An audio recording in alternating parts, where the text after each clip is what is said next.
జీవులకు భగవంతుడికి పెట్టే ఉంటాడు. చీమ కాడికెళ్ళి కడుపు పెడుతున్నాడు కష్టపడితే కాదా. మనం నిరాశగా బతకద్దు జీవితంలో. మన ప్రాప్తంలో ఏది వచ్చినా దాని కష్టాలు వచ్చినా ఎన్ని బాధలు వచ్చినా ధైర్యంగా ఎదుర్కొనేది మనకు కావాలి. అది ఒక్కటి నేర్చుకోవాలా. నీ అన్ని దేవతలు నీ తట్టు ఉన్నట్లే బాధనే పడద్దు. నాకు అది ఇవ్వలే దేవుడికి ఎవడి మీద కోపం లేదు.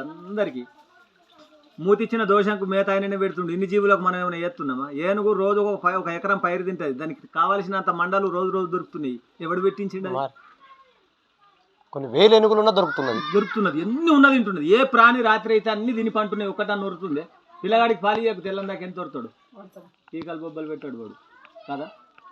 అంటే ఏడ్తలేడంటే వాడు పాలు దిగిండు అన్నట్టే కదా అర్థం. వాడు కడుపులో ఏదో పడ్డది అన్నట్టే కదా. అట్లాంటి ప్రాణులన్నీ రాత్రి మన అల్లరి చేస్తే ఎవరుతున్నాయి? ఆకలి ఉంటే ఏ ప్రాణి ఆగది. అంటే అన్ని జీవులు అంత ప్రశాంతంగా ఉంటున్నాయి ఆ సర్వేశ్వరుడు అనుగ్రహం వలన. మనకు ఎప్పుడు చూసినా ఏదో ఒక నిరాశ. నాకు దేవుడు అది ఇవ్వలే ఇది ఇవ్వాలి అన్ని ఇచ్చిండు. ఏం తక్కలేదు. మనం ఆలోచిస్తలేము. విన్నా ఆయన రుణం ఎప్పటికీ తీరిపోయింది భగవంతుడు. ఎన్ని మనకు ఆయన శాశ్వతమైన మనం రుణపడి ఉంటాం. భగవంతుడు మన కన్నిచ్చిన దానికి కంటికి రెప్పనిచ్చిండు. కంట్ల తుక్కుపడేది మన కన్నుకు తెలియదు కదా. రెప్ప చక్కన మూసుకుంటుంది ఈ గచ్చి కొట్టినప్పుడు నువ్వు చూడు. రేపు వీడికి బాధ అవుతుందని ఎంత నియతితో సృష్టి చేసిండు భగవంతుడిని అవయవాలని.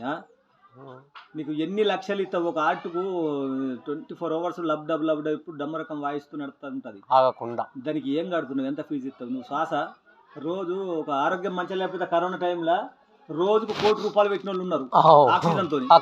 నేచురల్ గా భగవంతుడు నీకు గాలిని ఇచ్చిండు. ఆయనకి ఏమైనా టెక్స్ కడుతున్నావా? మన టైంకు అరనిచ్చి ఆకలిని ముట్టిస్తున్నాడు. రోజు అన్నం తింటే అరుగుతున్నది. పొద్దుగాల రాత్రికి పండుకుంటే తెలవుతున్నావు. మబ్బున నీకు ఏది గుర్తుండదు. మబ్బున కనెక్షన్ అయితేనే పొద్దుగాల మనకు తేలవదాలి. కానీ ఏమైనా పైసలు కట్టినామా? మబ్బున తేలవుతుంది. మళ్ళీ రాత్రికి పండుకుంటున్నావా? నిద్ర వస్తుంది ఎంత హాయిగా. మళ్ళా ఆ నిద్రకి ఏమైనా కడుతున్నావా? నిద్ర లేకపోతే మానవ జీవితం ఎట్లా బతమా? ఇవన్నీ ఎవరు చేసిర్రు? సృష్టికర్త పరమాత్ముడు. మనం పుట్టినాడు అన్ని చెడు. ఏది బాధపడేది లేదు. ప్రశాంతంగా బతకడానికి నేర్చుకోవాలి. ఫస్ట్ సుఖపడాలా. సుఖం అంటే మనశ్శాంతే సుఖం అవ్వ. ఆస్తులు ఉంటే ఎన్నడు సుఖం. వాళ్ళకి అది ఉన్నది వీళ్ళకి మనం అసలే అనుకోవద్దు. ఆయన కోటీశ్వరుడు. ఆయనకు రోజు గోలేసుకుంటే తింటుండు గోలేసుకుంటే అంటుండు. నువ్వు ఎట్లా కింద వన్నా మనకు చక్కగా నిద్ర వస్తుంది. నిద్ర కావాలా కోట్లు కావాలా? నిద్ర కావాలా? ఆయనకు పెద్దది సక్కర ఫ్యాక్టరీ ఉన్నది. రోగం పాడైంది. ఆ నిద్రకు కూడా గోలేసుకుంటారు వాళ్ళు. రాత్రి పొద్దుగాల గోలేసుకుంటే తింటుండు. పొద్దుకి గోలేసుకుంటే అంటుండు. లేకపోతే గోలేసుకోకపోతే ఆయనకు నిద్ర రాదు. అంటే సుఖం ఉన్నదా? లేదు. చెప్పు. ఆ నిద్రకు కూడా గోలేసిన బట్టే చూడు జీవితం.